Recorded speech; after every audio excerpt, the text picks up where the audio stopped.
Teachers పట్ల విద్యార్థులు గౌరవంగా మెలగాలని డిప్యూటీ సీఎం పవన్ కళ్యాణ్ అన్నారు. విద్యార్థుల జీవితంలో తల్లిదండ్రుల తర్వాతి స్థానం ఉపాధ్యాయులదే అన్నారు. పల్నాడు జిల్లా చిలకలూరిపేటలోని శ్రీ శారదా జిల్లా పరిషత్ ఉన్నత పాఠశాలలో నిర్వహించిన సమావేశంలో పాల్గొన్న పవన్ కళ్యాణ్ జీవితంలో ఉన్నత స్థానానికి రావాలంటే గురువుల దీవెనలు అవసరమని అన్నారు.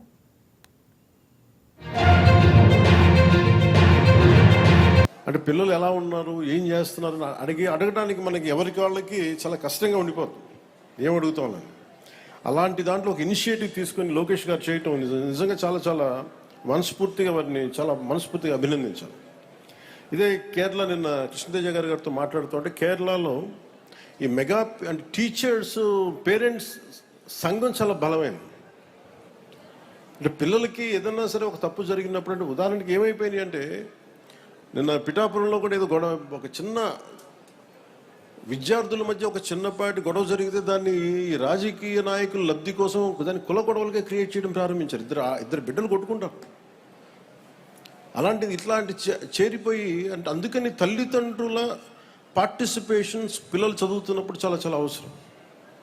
ఇదే కేరళలో అయితే మా అబ్బాయిని స్కూల్కి పంపిస్తున్నాం, దేనివల్ల మా వాడు చదవట్లేదు, సంఘం చాలా బలమైంది అక్కడ.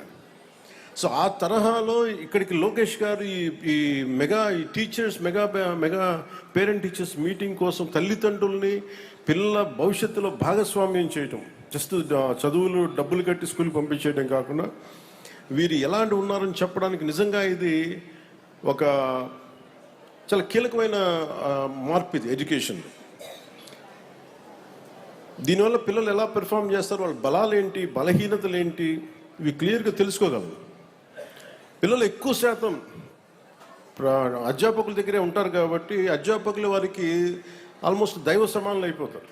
మనం స్కూల్కి వెళ్ళినప్పుడు మనం ఏం చేస్తాం, సరస్వతి ప్రార్థన చేస్తాం, గురు బ్రహ్మ గురు విష్ణు గురుదేవ మహేశ్వర గురు సాక్షాత్ పరబ్రహ్మ తస్మై శ్రీ గురువే నమః అని చెప్పి మనం అధ్యాపకుల్ని మనం దైవంగా భావిస్తాం తల్లిదండ్రుల తర్వాత.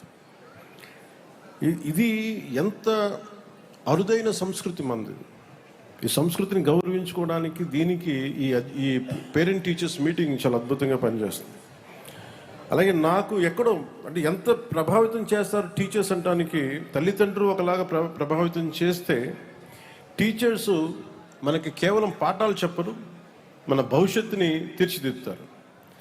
సో దాంట్లో భాగంగానే మనం ఇంట్లో తల్లిదండ్రులకి అండగా ఉండటానికి గౌరవ ముఖ్యమంత్రి గారు ప్రతిపాదించిన ఈ తల్లికి వందనం కార్యక్రమాన్ని దాదాపు 15,000 రూపాయల చొప్పున 67,27,000 మందికి విద్యార్థులకి 8,711 కోట్ల నిధులతోటి నేను అందించడం జరుగుతూ ఉంది. దీంతోపాటు ఇందాక